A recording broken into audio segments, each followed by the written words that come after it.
حضرت لال شہباز قلندر جب حج کے لیے تشریف لے گئے تو روضہ رسول صلی اللہ علیہ وسلم سے غیبی اشارہ ملنے پر آپ نے سندھ کا رخ کیا۔ سندھ تشریف لانے کے بعد آپ نے ایک جگہ قیام کیا۔ اس وقت سندھ میں ظلم و جبر اپنے عروج پر تھا اور عام تھا، کسی کی کوئی فریاد نہیں سنی جاتی۔ اسی وقت کا یہ مقولہ بھی مشہور ہے، اندھیر نگری چوپٹ راج۔ لوگوں کو بے بس اور لاچار دیکھ کر ایک مظلوم جس کا نام سکندر بہار بودلہ تھا، وہ ایک نعرہ مستانہ لگایا کرتا تھا، میرا مرشد آنے والا ہے، ظلم کا زوال ہونے والا ہے۔ سکندر بودلہ سیوستان کی پہاڑیوں میں عبادت و ریاضت کرتے تھے۔ ایک رات سکندر بودلہ نے خواب میں آواز غیبی سنی کہ ایک مرد قلندر آنے والا ہے جو ظلم کو نور میں تبدیل کر دے گا۔ پھر اکثر ان بزرگ کی زبان پر یہ رہتا تھا کہ میرا مرشد سائیں آ رہا ہے۔ اس نعرے کو سن کر شہر کے لوگوں کے دلوں سے دعا اٹھتی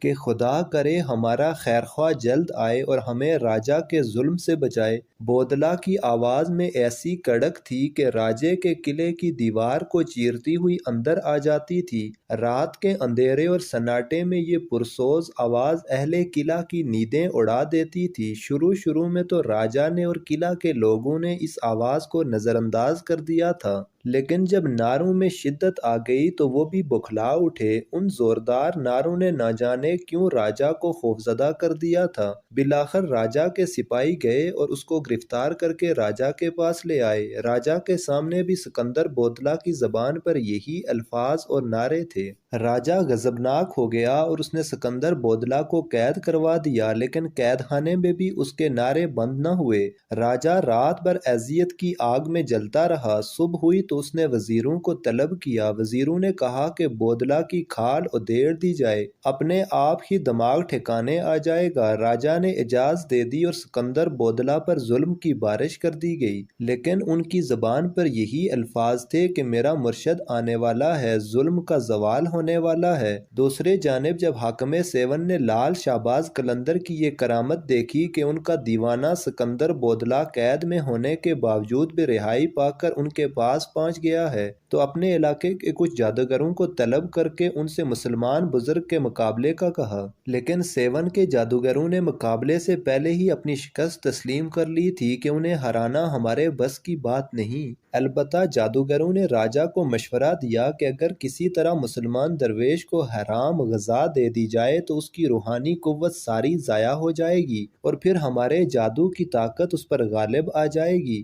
راجہ نے کسی روز ایک حرام جانور کا گوشت پکایا اور دسترخوان سجا کر مسلمان درویش کی خدمت میں بھجوا دیا۔ جب یہ دسترخوان حضرت لال شہباز قلندر کی خدمت میں پیش ہوا تو کھانا دیکھتے ہی آپ کا رنگ متغیر ہو گیا اور آپ نے یہ کہہ کر دسترخوان سے بھرے ہوئے کھانے کا پلیٹ الٹ دیا کہ ہمارا خیال تھا کہ وہ کافر اتنی نشانیاں دیکھنے کے باوجود ایمان لے آئے گا، مگر جس کی تقدیر میں ہلاکت و بربادی لکھی جا چکی ہو اس سے اللہ کے سوا کوئی نہیں ٹال سکتا۔ مرشد کے اس عمل سے خود ان پر لرزہ طاری ہو گئی، پھر دوسرے ہی لمحے زمین بھی لرزنے لگی۔ سیون زلزلے کی لپیٹ میں تھا، زمین نے دو کروٹ لی اور طاقت و اقتدار کا سارا کھیل ختم ہو گیا۔ ادھر درویش کے سامنے دسترخوان الٹا پڑا تھا اور ادھر حاکم سیون کے قلعے کی بنیادیں الٹ چکی تھیں، جبکہ ایک روایت جو عام طور پر لوگوں کی زبان پر ہوتی ہے کہ ایک مجذوب حضرت لال شہباز قلندر رحمۃ اللہ علیہ کا دیوانہ تھا اور اس کو ساری دنیا میں حضرت لال شہباز قلندر سے زیادہ کوئی عزیز نہیں تھا۔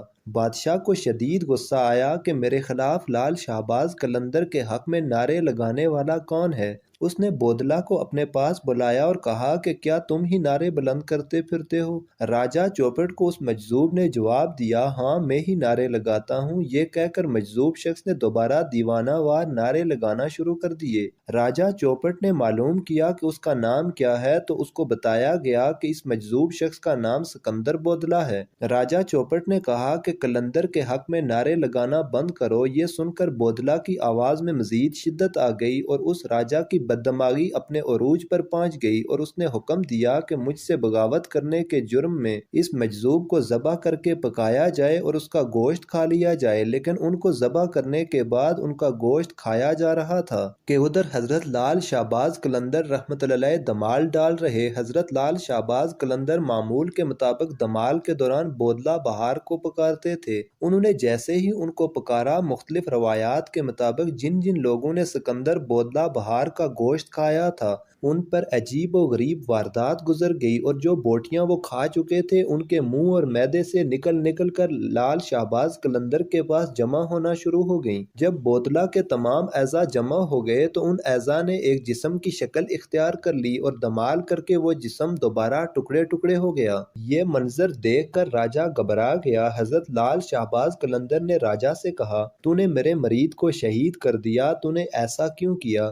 راجہ نے گھبراتے ہوئے جھوٹ بولا کہ اس مجذوب کو اس لیے قتل کروایا گیا کیونکہ میرے قلعے کی دیوار میں ایک کھڑکی ہے جہاں اکثر میری بیٹی بیٹھا کرتی ہے اور بالوں کو سنوارتی ہے۔ اس کے بالکل سامنے یہ مجذوب رہتا تھا اور وہ میری بیٹی کا عاشق ہو گیا۔ مجھے علم ہوا تو میں نے رسوائی سے بچنے کے لیے اس کا قتل کروا دیا۔ حضرت لال شہباز قلندر نے راجہ کو بتلایا، اس کا نتیجہ راجہ کو بھگتنا پڑے گا۔ مگر راجہ الٹا لال شہباز قلندر کو دہکاتے ہوئے محل کی جانب لوٹ گیا۔ پھر حضرت لال شہباز قلندر اپنے مرید کی یاد میں بے تحاشا روئے اور راجہ چوپٹ کو بددعا دی۔ ادھر بددعا ہونی ہی تھی کہ راجہ اور اس کا قلعہ الٹ گیا اور یوں حاکم سیون اپنے دردناک انجام کو پہنچ گیا۔ مزید اچھی ویڈیوز دیکھنے کے لیے چینل کو سبسکرائب کریں۔ جزاک اللہ۔